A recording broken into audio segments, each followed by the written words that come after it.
Now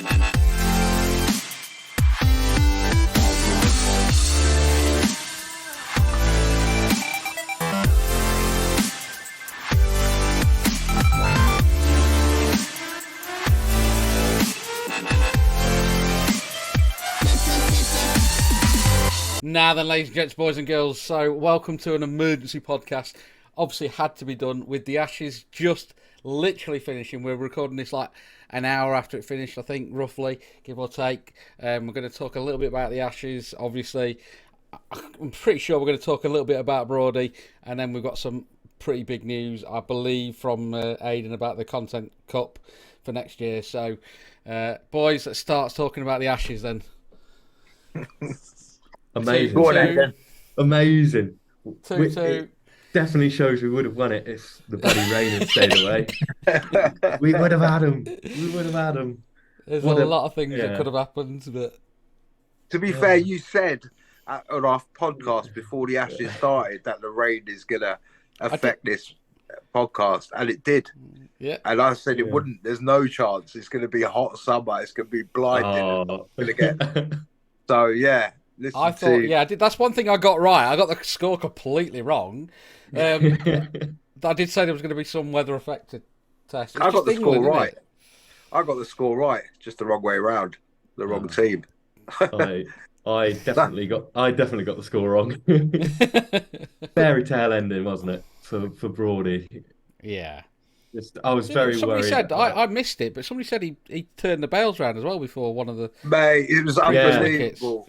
It was unbelievable. Literally, I was editing and I looked up. I had the test match on, and he's only gone and done it. He's done it at the umpire's end. So I'm all perked up now. I'm watching it like proper closely, and then he's just bowled the beautiful outswinger, 4-stump line, just absolute nut. Caught the edge. Bairstow's bagged it, and I'm telling you, I was jumping up and down. It was unbelievable, brilliant. Seriously, drama. It better is the fact that Australia had such that amazing opening partnership, and the drama of changing the ball to what looked like a pretty much new ball, didn't it? No, it was fine. Completely legal change of ball. Hey, that's the thing. And I'll back the umpires. Always back the umpires. They were the one who chose it. It wasn't anything to do with England, Australia. It was them who chose it. So the whinging Ponds has turned around for whinging Aussies because Ricky Ponting on comms are just nibbling every time. Always mentioning that change of ball. Unlucky boys. To be fair, they did do an overhead shot of that back goal box, and there was not many that weren't pretty good balls, to be fair, and not that sort of age the ball we had before. Yeah. So. See, how do they? I know. This is always how I wonder. How do you judge it? How do you go, right, you've got to bowl this ball in the nets for 49 overs. Yeah. Now this one's got to do 50. It's like, but then they made a very good point on Sky of like a 50-over ball where Marnus was leaving it in the first innings is going to be different to a 50-over ball that's been clubbed to the boundary. Yeah. So there's still a 50-over ball, but different conditions. So. Yeah. So unlucky Australia. I think go on. Sorry, I'll let you. No, I just gotta say, I think we had them on the ropes there, and like I said, rain's completely done us over. I mean, having said that, we shouldn't have gone 2-0 down, really. No, we shouldn't. There was crack showing from Australia. Did you see the bloke who's calling Marnus boring at the steps, and then he bottled it? But Marnus nibbling at that shows that we had him. We had him. I saw that on Twitter, but I was on the train, so I couldn't download it or I couldn't watch it. I was on the tube. Yeah. And then when I come out of it, it was taken off, so I couldn't see. Something happened. They said something happened on the way up with Quadra and Marnus. Someone said something. It was just someone going, Marnus, you're boring. And it was it's such a tame comment. And Marnus has turned around and go, oh, what are you saying? And this bloke's gone, oh, sorry. Yeah. Oh, sorry. No, come on. Sorry. Yeah. It's not even a bad sledge. You've got a nibble and just carry on with it, mate. And you would have been fine. But you look like a right mug now. Yeah. Oh, I was like, oh, dear. But yeah, anyway, so one word to describe Broady then, boys. Oh, okay. One word's difficult, isn't it? No, Can it's I put one not that really. joins together? Yeah, go on. Celebration peel. Oh The leather no, peel, unbelievable. Yeah. yeah, that's the Uh, one thing. One main thing I always remember from Brody and his bowling is just the fact that he will never turn around and ask the umpire. That's brilliant. yeah. Absolutely brilliant. But we talked about this, didn't he? He's pretty much when he goes off and he doesn't look at the umpire, it's always pretty much out. I don't think Yeah. he ever gets it wrong.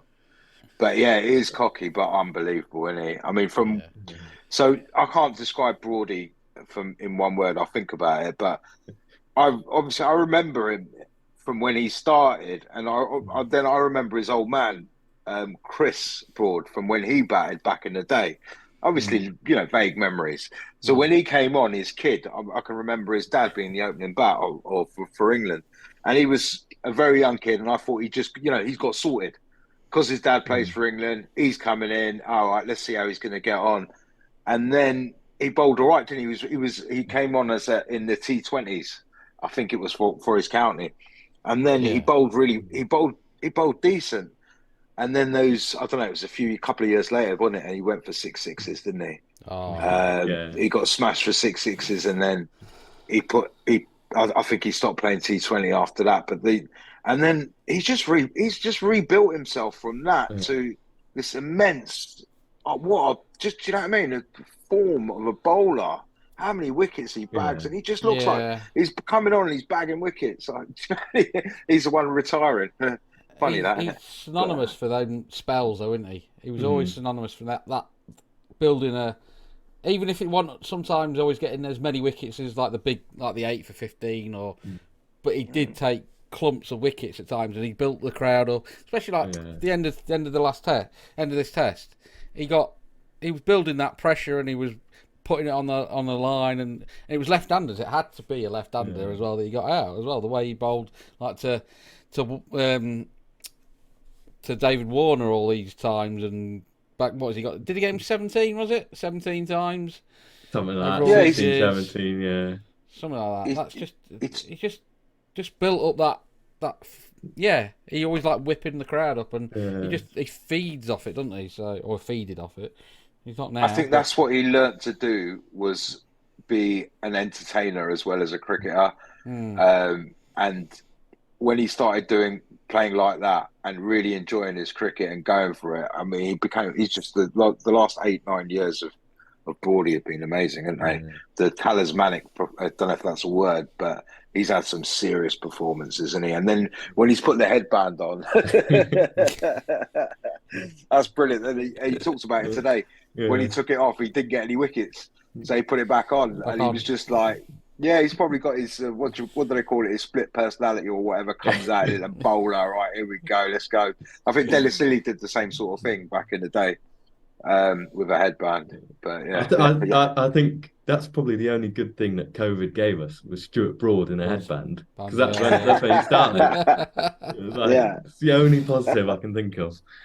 But no, I think I was going to say legend for my word, but I think a slightly more niche one would be clutch, and I think like everyone says Ben Stokes is a clutch player, like comes alive in those big moments, but when I think of Broady, and I think everyone will probably think of it, he always comes alive in Ashes Test match.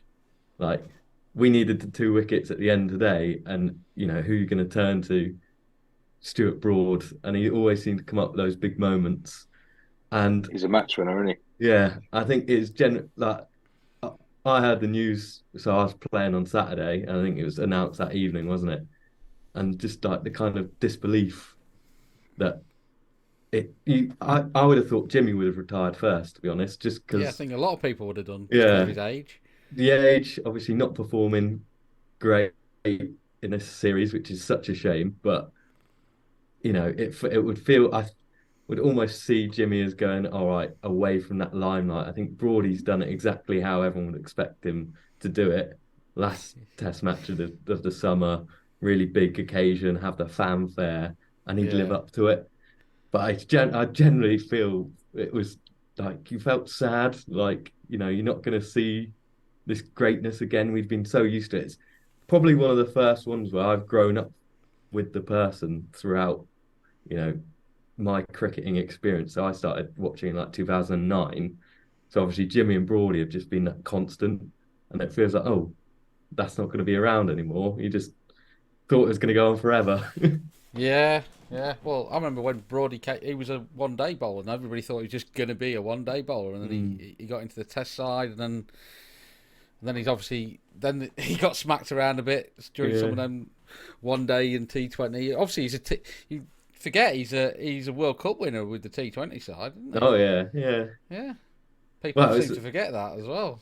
You think he was saying on the interviews after the game today, his dad always thought he was going to be a batter. Yeah, and it is obviously we know how that turned out, but I mean you can still give it a fair old whack, but it's just short balls, just shit him up a bit, doesn't it? But he's still, I think, maybe bowling alongside Jimmy. Jimmy always got the world class, and I think yes, Jimmy is probably the best fast bowler that I've ever seen. I don't know about you boys, but I think Broadie's always kind of been in that shadow, but recently, I think both of them together absolutely phenomenal, and we're not going to see the likes of those two again for a long time. Well, not. I don't think so for England. You're not going to get that, are you? So no, definitely not for England. It's difficult, isn't it? Most of the fast bowlers seem to get injured. That's the beauty of the team we've built over the years. They've ended up just playing so much cricket, haven't they? Over what was it? Broad's 167 Test matches. Yeah, but they looked after him, didn't they? The way Broad and Anderson, you've got to talk about the coaching staff of England and what they've done. They've looked after them. They pulled them out of the T20s and the 50 over stuff, 6-7 years ago or whatever it was, and then just nurtured them through the 10-12 Test matches. Or is it 60 days a year playing cricket, and then bowling? So that half that time you're bowling, and they're looked after, aren't they, in their spells. And they know what they're doing. It's just sticking it on the mark, and it's really worked. It's one of those. I don't know if it can ever be replicated, that sort of partnership for that long, bowling like those two do. But it has happened in the past. Walsh and Ambrose. Who else? Have we, you've got the big twos. Lily and they'll be saying Lily and Thompson. But Broad and Anderson. I mean. The wickets talk for themselves, don't they? Yeah. Will they be the greatest pair in bowling ever? I mean, I think that's probably the title we're talking about, aren't we? I think I'm going to find it quite hard to be impartial just because of the emotions that you get from England fans. Like honestly, today when like I said, Mutz, you were bouncing around in the kitchen, I was sat here, but kind of. Thought, oh dear, it's going to be a washout. This is going to be such a sad end to his career. And then when the wickets were coming on, I was sat glued watching it. And that last one, I was sat on my own cheering like an idiot. But it was like you can't help but be gripped. Can't help but do it. No, I celebrated when I was watching it. It was like it was just surreal. The whole day's play was a little bit surreal because it's like we took them 3 wickets really early, relatively early in the day, and then they got a partnership, and they're allowed to get partnerships. You're thinking, they're creeping closer and closer to it. Oh, okay, right, might be getting a bit close. And then you have that bit of a rain, and then we come back, and then they've just gone pretty much bang, bang, bang. And then they have another little partnership again with Todd Murphy, and it's just...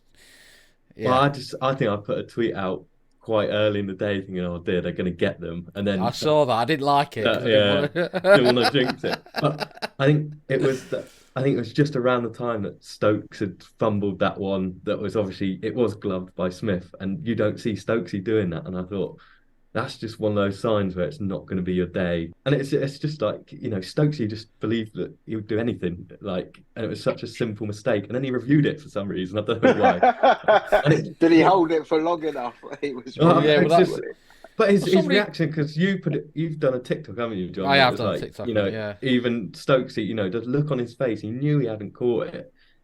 And then to go and review it is just madness. And I thought, oh no, it's like Like Tim Payne at Headingley 2019, just like we'd lost the plot. Like he was reviewing things that were outside the line of off stump. He reviewed that one, and it's just like, oh, it wasn't going to be our day. But thankfully it turned I, around. I missed all of that. See, I was at work, so I couldn't. I was on and off on looking on the internet or whatever, checking it on whatever channel, and I didn't see that. So I watched that on a reel, and it came up, I think, on BBC Reels, and I was like, "What's going on there?" So I asked someone else who's interested in cricket at work, and what happened? He goes, "Yeah, I saw that. Unbelievable, Stokesy did that." And I'm looking, I'm like, what? I mean, this is unbelievable. So I'm leaving work around about, I can't remember, about 4, but the last time I looked, it was 280 for 4. And then I've got on the tube, so you won't experience this.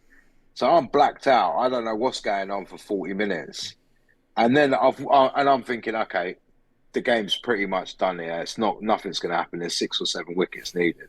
I can't, and then I've got home, had a look, and it's 8 wickets down. I mean, I was like, I think it was 8 wickets or 7, but like I was really surprised. I thought, here we go, game on. And then, what's his name came out? The spinner.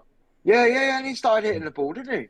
Yeah. Brilliant it was. The high driver, brilliant. Yeah, you get to that 8 down and you're thinking, right, just one more, 2 more bits of cricket, and like you say, they get a bit of a partnership. You thought, oh, is this going to be similar to Edgbaston? Like, please no, don't. In reality, you and I mean, we all know, and I was saying this to someone yesterday, was really upset, thinking that when Australia were 160 for none, 140 for none, that England are going to throw this away. And I was saying to them, it's never happened. It's just you're talking. You know you're not being rational here. They don't score 400 in the second innings. Not at the Oval, not anywhere hardly. It's record breaking in hundreds of years. It doesn't happen. What's going on? And so your emotion or you sending a tweet out. I don't know if that's that might be a generational thing now, and I think especially with like me kind of experiencing like baseball as well, and not knowing like living through like the 70s, 80s, 90s. I think, and that I've seen obviously England chase ridiculous totals. That if England can do it, Australia can more than do it with like Smith, Labuschagne, Head's in good form, Khawaja's going well. Obviously Warner at the top's not, but when they've got 130 on the board, no loss, you're thinking, oh dear, here we go. Like what do they need at the start of the day? 250? 10 wickets left. Elite cricket. It's an irrational fear, mate. I'm telling you, it's never happened. But if it was the other way around, I'd be like, England going to do this at absolute canter, because I think people can chase things now. Yeah, it's like it's a completely different ball game. For me, it was always going to be a draw. There was obviously a nagging part that is a record going to happen? Is it going to break? And like I said, just before I left for work for home, I actually thought they were going to do it. But yeah, the reality is it doesn't happen, man. It's the 5th day of a test match. It's some crazy, it's that Twilight Zone, the 5th day of the test match. All sorts of stuff can happen on the 5th day. It's just amazing. The drama, that's what we wait for, and that's why we love test cricket. Wopesy, come on. Oh. Come on. You know what I mean? I think we've not mentioned him. How are we not mentioned him sooner? He is so underrated, which I feel so sorry for him, because he's obviously in the shadow of, 2 greatest fast bowlers, and then his batting's still decent, but then he's nowhere near as good as, the proper batters in the side. Yeah. But he's such a good bloke, and he always just turns up. What are his stats? His stats are ridiculous, aren't they? Like, yeah, apparently he's only any bowler in the world would have him in the side. What, his overall stats? Yeah, his overall stats are just stupid. It's like, but then you don't get in ahead of Broad and Anderson, and then he only comes in when there's injuries, or I think Test match. Where is it? Career. Yeah, Test match. He's played 48 tests. He's got an average of 27.7 with the bat. Bowling 48 tests. He's got 100 and what did he get today? 4. How many get in this test? Was it 7? So he's got 100. I think it's 149 wickets. around 28, 29, give or take. I'm not working out his wrestling because this is before today's. So. But yeah, most underrated cricketer probably Chris Wokes. Yeah. And yeah, he's a good bloke, isn't he? Yeah. I think it's just such a shame that kind of pool of Wokes, Wood, obviously Jimmy and Broady are well into their 30s, but those other two aren't going to see 4 years time. And whether the batting looks strong. I think the batting's pretty much going to be the same in 4 years. The batting looks strong. Yeah. But I think the bowlers now, we definitely need to have a look at it where Ollie Robinson bowling 75 mile an hour absolute pies is pointless. We need to have a pool of lads like Tongue, who I think was very unfortunate to get dropped, who can bowl high 80s, 90s. Have a big pool of them, like Mahmood can bowl up there when we get him sorted. And a spinner. I think a genuine good spinner, Rayan Ahmed, cough cough. Should have probably had a test match, but we'll find out if he can bowl that. They have to try him in a series and see if he can do it. I reckon he could probably. He's a heart, isn't he? So he's got skills. But like test match cricket is test match cricket, and it's crazy, man. The 5 days leaving it on the pitch, there's no hiding place for test. But you see so many people break, don't you? With fast bowling. Right, fast bowling is like rowing, if you ask me. Right? Is it? Sort of. Right, just go with me for a little. There's the title. We'll sit back and like with rowers, they look at how their body shape, don't they? And they think, right, the scouts, they think that body that can row. And then they give them, because rowing's pretty straightforward, isn't it? And then you win. Fast bowling is kind of. What we've got to do is get this raw talent that is young, that bowls rapid. Yeah, they're out there. These kids are out there. Well, I know they're out there, and they just need to somehow get them through the door and say, "Can you bowl rapid?" Because if you can bowl 90 miles per hour, do you know what I mean? That's when for any batsman is worried, But okay, you might be a bit wayward, but they're out there, mate. But they're how do you find these people? But I think the trusted way of finding them through the route, you get a certain amount of people that come through. I think there's talent in England that needs to be tapped into, and I think fast bowling, you can do these things. You go around the clubs, right? Everyone come to the club. Whoever can bowl above 80 miles per hour, we're going to take you to the next stage. Like Britain's Got Talent. Yeah. Fast bowlers have got talent. Maybe we should do that. That's it. Yeah, I like that. Should we do that? Cricket, do you know what I mean? Sorry about that long speech to get to this point, but I don't think it needed the rowing part. No, the rowing part got me. Yeah, I'm not. That's an old trauma, I think, coming out there.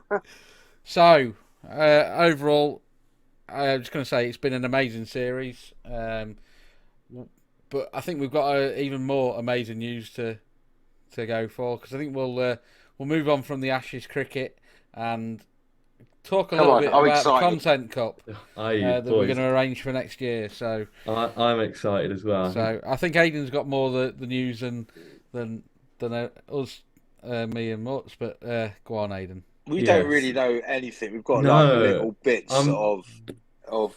Yeah, I've tried this and I've tried that. To be fair, Aidan, this is a reveal.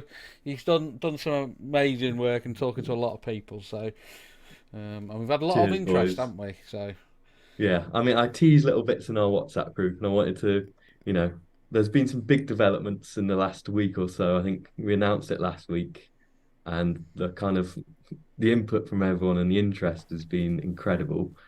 I think the initial idea was just to have a T20 game at Woodall Spa, just 22 players. And now that we've had so much interest, I think it's slightly expanded. And I haven't told the boys this, so we're gonna you're gonna hear it for the first time from them. So, and there is a big asterisk against this because nothing's fully confirmed yet, but people have just said they're very much interested. Yes, we'd like to do it. So now we're currently looking at a 4-team T20 competition. So reminiscent of finals day, So we'll have 2 semi-finals and a final, which will mean we obviously have to get 44 players involved. Yeah. We have got 3 teams confirmed, 1 potentially coming in. So the 3 teams are obviously Cricket Casuals 11, which is us boys. Yeah. We've got a content creators side, and we've got Cricket District. Have said they'd be very keen to run the team. So that'll be obviously Toby and Jack from then, and then we've got a 4th team that we're trying to find. The very exciting thing is going to be at Christmas, we're going to have a draft. So all these creators that have put their name in the hat haven't been assigned to a team yet. The only people confirmed, obviously, us 4 on the Cricket Casual side. So obviously the content creators team will have 4 confirmed, Cricket District will have 4 confirmed, and that 4th team will have 4 people confirmed before the draft. That'll be 1 bowler, 1 batter, 1 all-rounder, 1 keeper. Do you want to try and work out who our roles are? It was quite hard, except for Mutz, obviously. So obviously Mutz is our keeper. John, I'll put you down as our bowler. Yeah. Adam's probably going to listen to this. He's currently on holiday, by the way. That's why he's not here. We didn't really mention that, but yeah. Yeah. Just why we've gone down to 3. We sacked him off. No, he's on holiday, enjoying a well-earned rest. Adam's our batter, and I've put myself down as an all-rounder. I didn't know what to do, but yeah. So is there a play competition? No, I've put us down for the first game against Content Creators 11, and I feel like we'll be done by lunch, so we can just sit down and maybe. Well, I'll probably end up umpiring the other games.